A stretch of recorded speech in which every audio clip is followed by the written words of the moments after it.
By November, Mum and I had moved back home, and John arrived for a visit with news for me.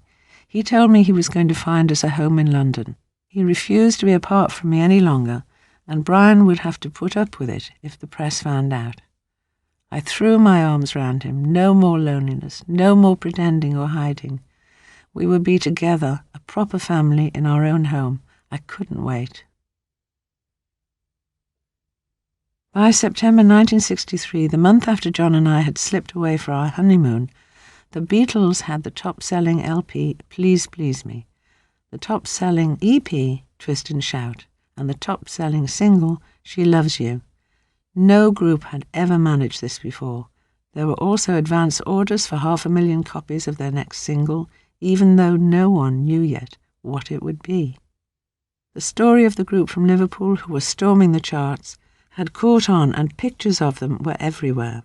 Brian and the boys were thrilled at their success and hoping that it would last for a while yet, with a few more hits, but no one was ready for what happened next. On October 13, they topped the bill at the London Palladium. 15 million people watched them on TV. Sunday night at the London Palladium was everyone's favourite programme. Before the show, thousands of fans besieged the theatre in Argyle Street, off Oxford Street. Presents and telegrams for the boys blocked the stage door, and the fans screamed and chanted so loudly that the people in the theatre could hardly hear the performers.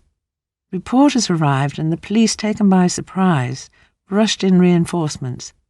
Even so, they could barely control the hordes of hysterical teenagers. The next day, the story was on the front page of every paper, and Beatlemania was the word used to describe the hysteria of fans who screamed, burst into tears, became totally overwrought, and fainted as they attempted to get closer to the Beatles, swearing undying love for the Fab Four. Watching TV in Liverpool and looking at the photos in the papers of the crowd scenes, I was a little alarmed. John and the others had almost been crushed by the mob as they tried to get to their car that night. What on earth was going on? While he was on yet another tour between November the 1st and December the 13th, things were heating up in Hoylake. Reporters had heard rumours that John had a wife and a child, and were nosing round. Luckily, I was well shielded by friends and neighbours, who put off the journalists by telling them they'd got it wrong. Every now and then one would come up to me and ask if I was married to John. I'd say, "John who? I'm sorry, I don't know what you're talking about." More than once I had to dodge into a local shop to avoid a journalist who was following me. Kindly assistants offered me refuge. Not long afterward, I came out of the house with Julian, and cameras flashed in my face. We had been caught. Someone had finally found out who I was. The next day the papers were full of pictures of John's secret wife and baby. Shocked though I was at our outing, I was also relieved that the pretense was over. No more sneaking around, denials or hiding. I was only concerned about what it might do to John's career, but John wasn't worried. "You should never have had to hide, Cyn," he said. "It's not going to make any difference to the Beatles." He was to be proved right, and Brian's fears about a married Beatle were shown to be unfounded. Shortly before Christmas, John took me to London for a weekend so that we could look for somewhere to live. While we were there, we went to visit a photographer called Bob Freeman, who'd taken the photographs for a couple of the boys' record covers. He and his wife, Sunny, lived in Emperor's Gate, just off Cromwell Road. They mentioned that the flat above theirs was empty, and John and I leapt at the idea of living there. Bob put us in touch with the landlord, and the deal was done. For £15 a week, we had a 3-bedroomed flat. Early in January, we moved in with our few bits of furniture, clothes, and Julian's toys. My mother came with us to help us settle in. There was nothing but a cooker and a fridge already in the flat. It was dingy and needed furnishing and redecorating. While decorators transformed the rooms, I shopped until I dropped, pushing Julian's pram round Barker's off Kensington and Derry and Tom's, 2 smart department stores, choosing furniture, bed linen, pots and pans, china, cushions and curtains. John and I were really excited to have our own home. We'd been married for over 16 months and hadn't yet had a place we felt was ours, away from prying eyes and the demands of the world. It was bliss seeing so much more of him. Of course, he was out a lot of the time, but unless he was away on tour, he could come home at night and we were together. For the first time, I felt like a married woman.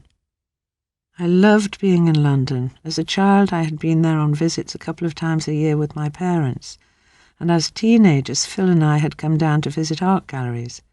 We stayed at a bed and breakfast in Earl's Court, and when we weren't in the galleries, we hung around Soho and saw another side of London.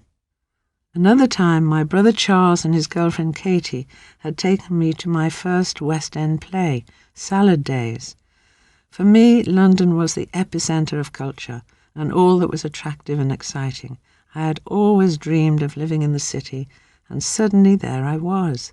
Every morning I'd be ready by 9:30 with Julian in his pram, and we'd go out walking, shopping and looking at the sights for hours at a time. Even when John was away, I was never bored. I couldn't wait to get out and explore. Everything changed again a few weeks later, when the fans discovered our address. We woke one morning to find teenage girls with the de rigueur, beehive hairstyle and black eyeliner camped on the pavement outside. After that, they were always there, day and night. If any of the residents in the flats accidentally left the front door open, they would grab their chance and slip in. We'd find them camped on the liner in the hallway with sleeping bags and thermos flasks. When I took Julian out in his pram, fans would surround us, begging for a glimpse of John. The pram would virtually disappear as they swarmed around it, clamouring, "Oh, Cyn, isn't he sweet? Can I touch him? Can I cuddle him?" Or, "Oh, Cyn, where'd you get your hair done? You're so lucky to have John. Where'd you buy your clothes?" On and on it went. Most were well-meaning and many were very young. The problem was that there were so many of them. I did my best to be polite, but it could be overwhelming and sometimes frightening. Outside, I'd push through them to the front door, trying to stay calm, but desperate to get in.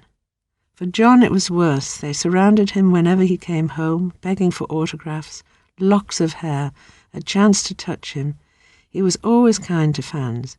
He could be intolerant of hangers-on, gold diggers, money men and sycophants, but he respected and cared for the fans.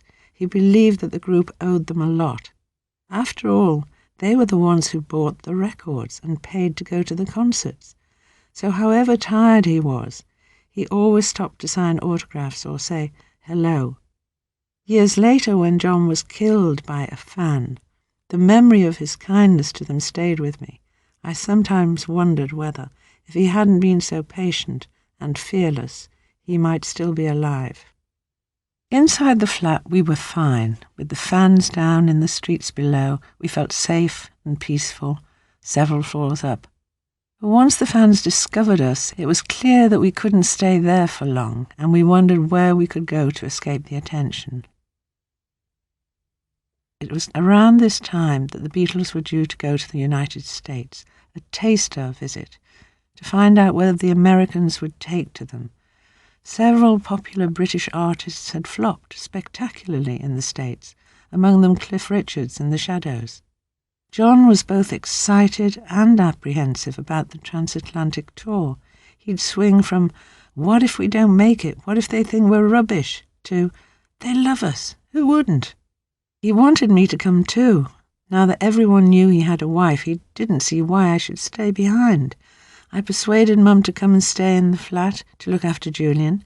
She was always great about dropping everything to help out, and raced out to buy some new clothes.